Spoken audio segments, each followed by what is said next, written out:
tal a todos y bienvenidos a un nuevo video. Bueno, vamos a seguir continuando con nuestro libro Siervos para su Gloria y nuestro tema para el día de hoy es el mundo exterior y el mundo interior del hombre. Así que comenzamos. El mundo exterior tiene que ver con nuestra reputación. Para muchos, lo que la gente piensa de ellos es más importante que lo que Dios piensa. Podemos estar en desacuerdo con este comentario, pero la manera como vivimos tratamos de complacer a los demás y no complaciendo a Dios. Prueba lo que acabamos de decir. Por otro lado, el mundo exterior tiene que ver con el trabajo, los compromisos sociales y las apariencias. Hay personas muy bien conceptuadas a los ojos de los demás, pues son personas disciplinadas y por tanto muy cumplidoras. El problema es que mucha gente que es catalogada como muy cumplidora no cumple con Dios.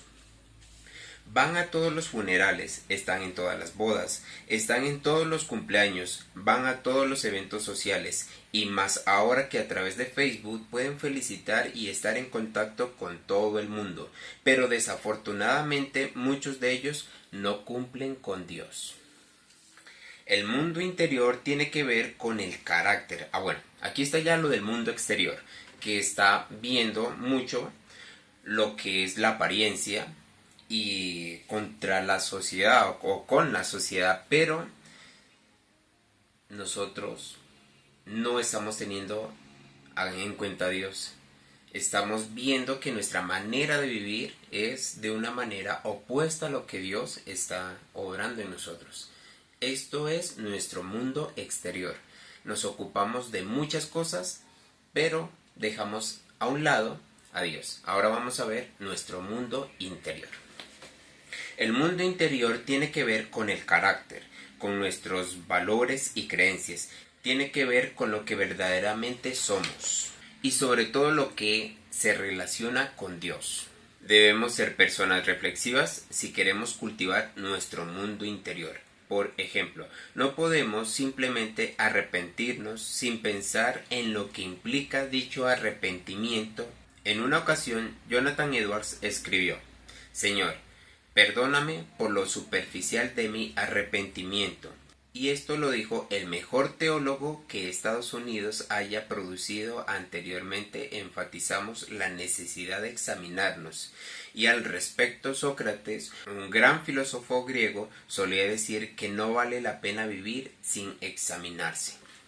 Bueno, aquí está tomando lo que decía Jonathan Edwards, que no podemos simplemente arrepentirnos sin pensar en lo que implica dicho arrepentimiento. Entonces Jonathan Edwards decía: Señor, perdóname por lo superficial de mi arrepentimiento. Uno dice, bueno, las personas que cometen algún error se arrepienten. La pregunta es, ¿qué es arrepentimiento? Porque muchas personas pueden decir, listo, me arrepiento, me siento mal, continúo y luego la embarro nuevamente, me arrepiento, me siento mal, continúo. ¿Y esa es la manera de vivir? No. Aquí les traigo un poquito más el concepto más claro de arrepentimiento y quiero compartirlo con ustedes. Arrepentirse en el griego es un cambio de mente, un cambio de pensamiento. No es solamente sentirse mal cuando pecamos, sino tomar otra dirección y alejarse del pecado. Es así que podemos darle un nuevo giro a la vida.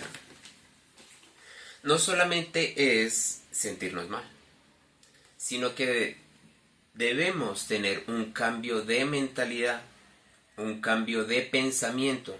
Y ya vemos que ese arrepentimiento, como lo vemos ahí, si es un cambio de mente y un cambio de pensamiento, no se da de la noche a la mañana, es un proceso.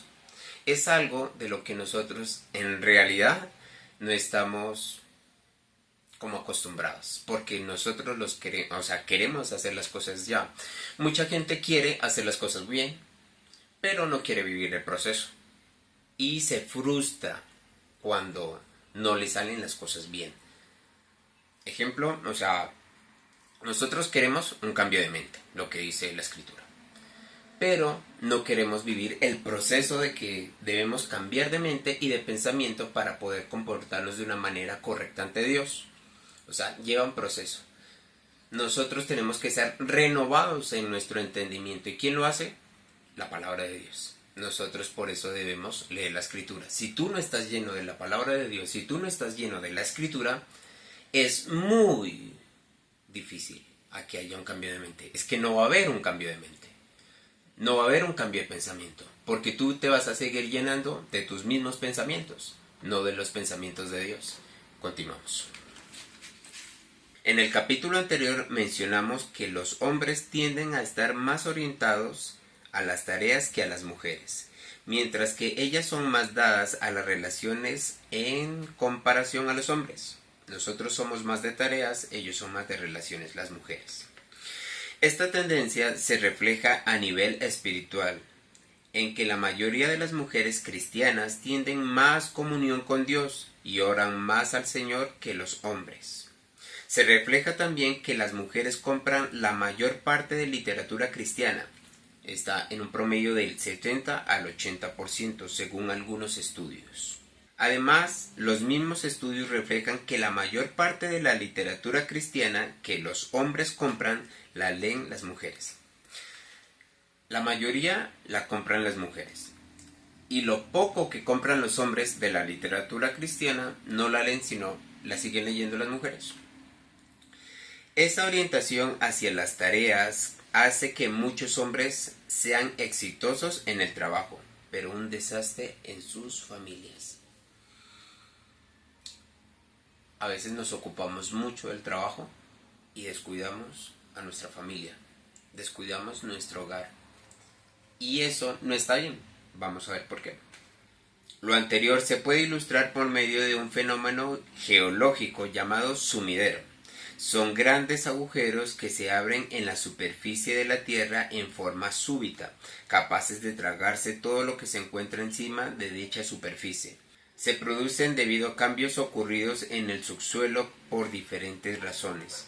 Hasta el momento en que se produce el colapso, todo lo que se veía en la superficie lucía muy bien. Así ocurre muchas vidas. Lucen muy bien en lo exterior hasta el día en que el matrimonio o la familia colapsa.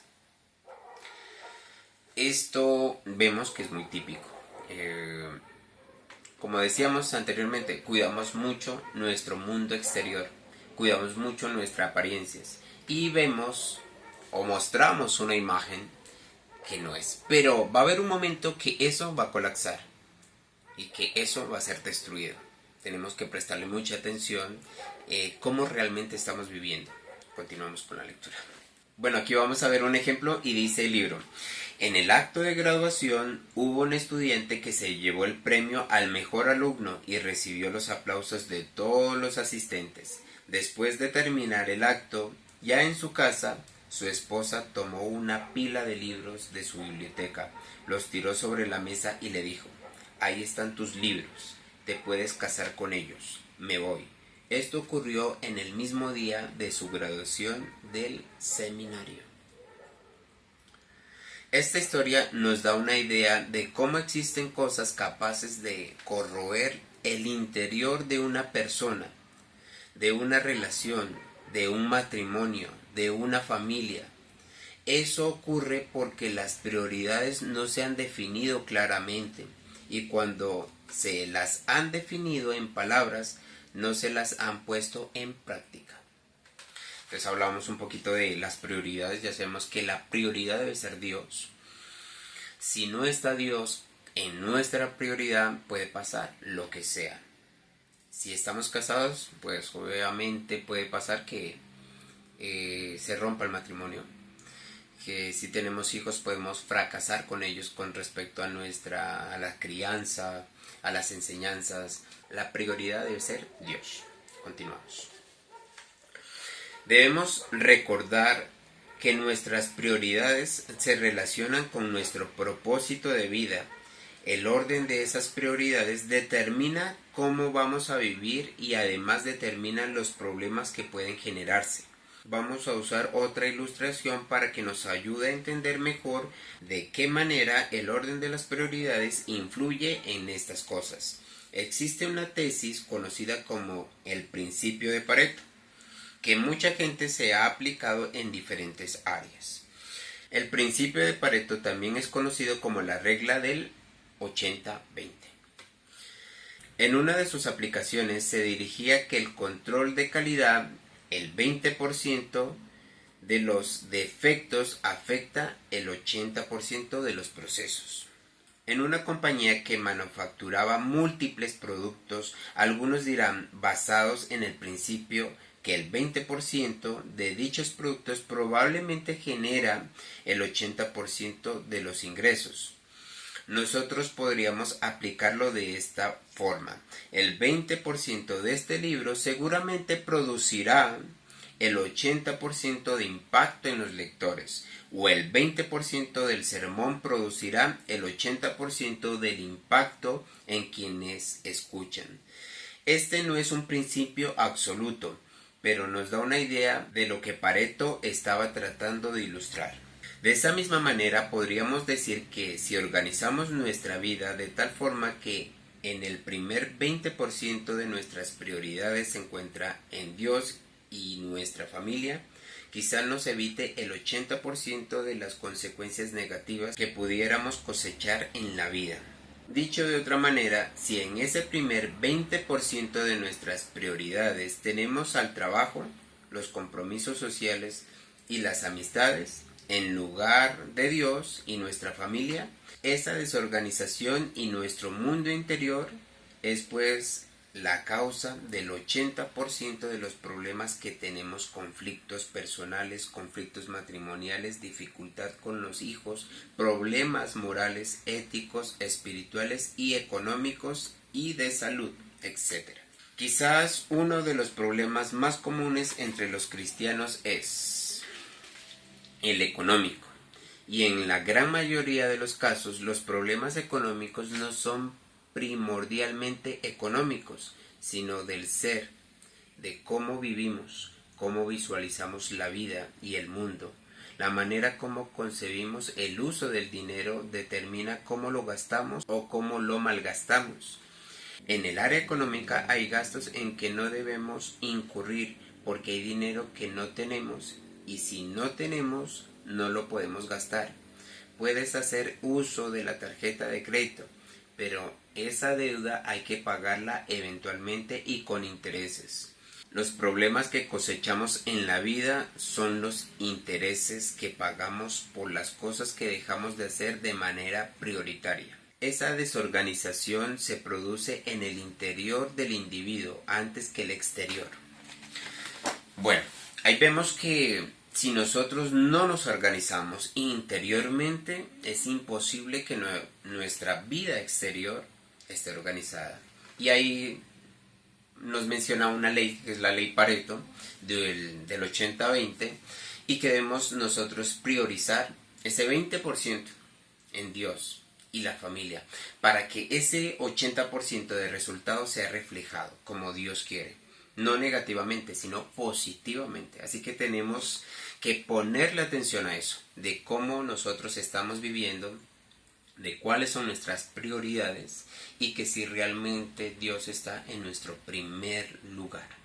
Así que debemos ver mucho, reflexionarnos, examinarnos de cómo estamos viviendo y aplicar lo que Dios quiere que nosotros tengamos. Ya saben, la única manera de cambiar de mente y de pensamiento es a través de su palabra.